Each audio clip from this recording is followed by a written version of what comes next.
Assalamualaikum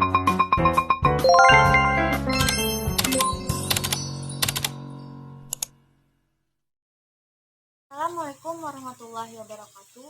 Saya Pira Mulani dengan NIM 2622053 ingin menjelaskan tentang teori Trade and Factor. Nah, jadi di sini salah satu tokoh utama yang berkontribusi pada awal pembangunan Trade and Factor adalah Frank Parsons. Secara bahasa, trade itu berarti sifat ataupun karakteristik seseorang individu. Sedangkan faktor adalah syarat-syarat tertentu ataupun tipe-tipe yang dimiliki oleh seseorang pekerja ataupun karir. Teori terhadap faktor ini memberikan asumsi bahwa kecocokan antara trade and faktor akan melahirkan kesuksesan dalam suatu karir. Begitu pula sebaliknya, apabila antara trade and faktor tidak ada kecocokan, maka ia akan melahirkan kegagalan-kegagalan yang akan terjadi dalam suatu pekerjaan ataupun karir. Jadi, konsep dasar dari trade and factor ini adalah keputusan karir yang baik dapat dibuat dengan mempertimbangkan kesesuaian antara karakteristik individu dengan faktor-faktor yang terkait dengan pekerjaan. Selanjutnya saya akan menjelaskan tentang teori Ginsberg. Nah, jadi teori Ginsberg ini merupakan hasil kerjasama suatu tim yang mempelajari tentang pengaruh perkembangan terhadap pemilihan karir. Nah, kelompok ini terdiri dari Allen Ginsberg, yaitu seorang ahli ekonomi, dan yang kedua adalah Ginsberg, seorang psikiater, yang ketiga Axeler, seorang sosiologi, dan yang terakhir adalah Irma, seorang psikolog. Nah, teori Ginsberg ini menitikberatkan bahwa pemilihan karir itu terdapat pada tahapan-tahapan perkembangan. Nah, teori itu dikembangkan bersama teman-temannya dapat 3 tahapan pemilihan karir. Yang pertama itu tahap fantasi, yang kedua tahap tentatif, dan yang ketiga adalah tahap realistik. Nah, pada tahap fantasi ini biasanya berlangsung pada usia 10 sampai 12 tahun. Nah, biasanya terjadi pada usia sekolah dasar. Pada pemilihan karir ini masih bersifat sembarangan atau secara tidak sadar ataupun secara asal, tidak berdasarkan rasional dan juga objektif mengenai kenyataan yang ada dan hanya berdasarkan pada kesan ataupun khayalan belaka pada masa ini. Selanjutnya yaitu masa tentatif. Nah, pada masa tentatif ini berlangsung mencakup usia 11 sampai 18 tahun atau pada masa SMP sampai SMA. Nah, pada masa ini pilihan pekerjaan seseorang mengalami perkembangan dari masa fantasi. Nah, selanjutnya yaitu tahap realistik. Nah, tahap realistik ini anak melakukan eksplorasi dengan memberikan penilaian atas pengalaman-pengalaman kerjanya dalam kaitan dengan tuntutan sebenarnya sebagai syarat untuk bisa memasuki lapangan pekerjaan atau kalau tidak bekerja, ia melanjutkan perguruan tinggi. Nah, pada masa ini terjadi pada umur 18 sampai 24 tahun atau pada masa kuliah ataupun ketika ingin bekerja.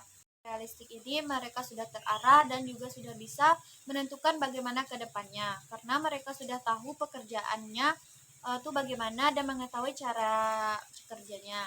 Nah, jadi kesimpulannya dari teori Ginsberg ini, pilihan karir itu tidak hanya dalam sekali seumur hidup, tetapi mengalami satu proses yang meliputi jangka waktu tertentu sehingga pilihan-pilihan yang dibuat dari awal proses perkembangan menjadi terpengaruh oleh pilihan selanjutnya. Tentang teori Roux. Teori Roux ini ditemukan oleh psikologi Amerika yang bernama Andrew. Andrew ini dikenal karena bidang prestasinya psikologi pendidikan dan juga pengembangan karir. Nah, salah satu kontribusi terbesarnya dia menciptakan teori pengembangan karir yang dikenal dengan teori Roux. Teori Roux ini menjelaskan bagaimana individu memilih pekerjaan atau karya mereka berdasarkan dengan pengalaman atau referensi. Nah, menurut Roux ini pengembangan karir dipengaruhi oleh sejumlah faktor, termasuk latar belakang, keluarga, pendidikan, minat pribadi, dan kecenderungan kepribadian.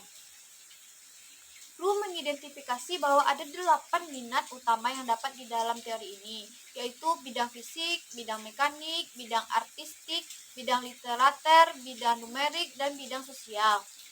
Nah, menurut teori ini, pemilihan karir yang sesuai dengan minat dominan mereka. Nah, selain minat, Roux juga menyoroti peran penting faktor-faktor lainnya seperti status sosial, pengasuhan, dan juga interaksi dengan lingkungan sosial.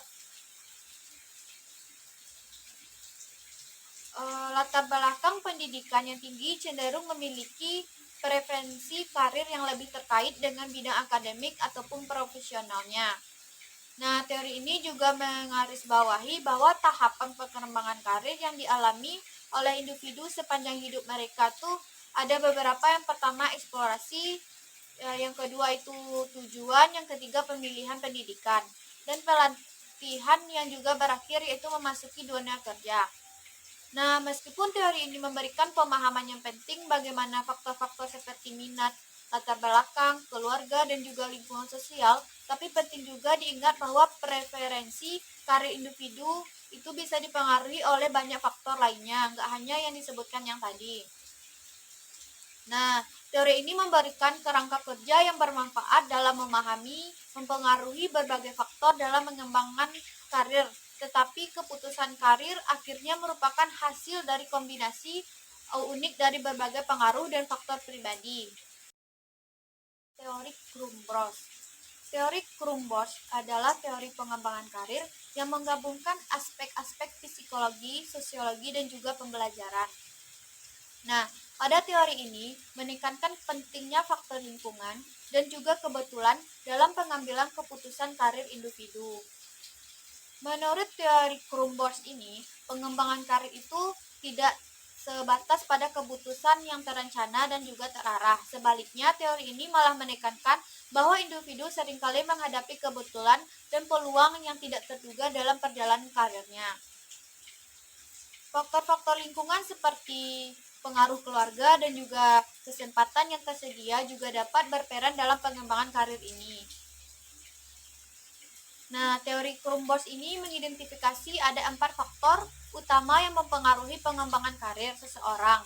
Yang pertama itu faktor genetik dan juga fisik individu, karena faktor ini memainkan peran penting dalam menentukan kemampuan dan juga minat yang unik.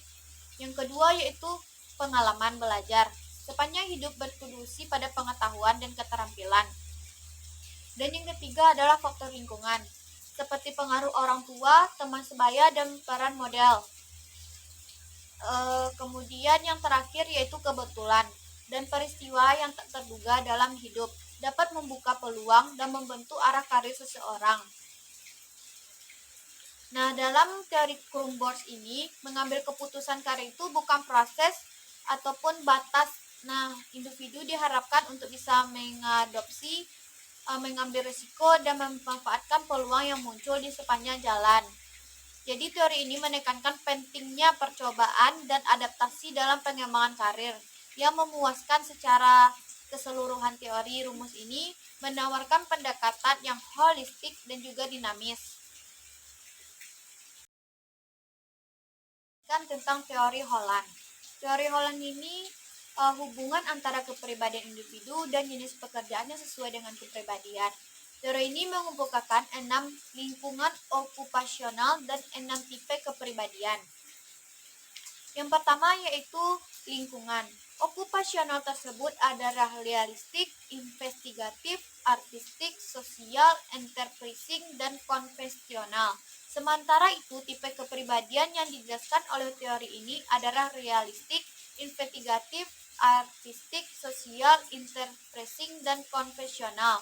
Menurut teori ini, pemilihan pekerjaan ataupun karir merupakan hasil dari interaksi antara faktor keturunan, lingkungan, dan pengalaman individu.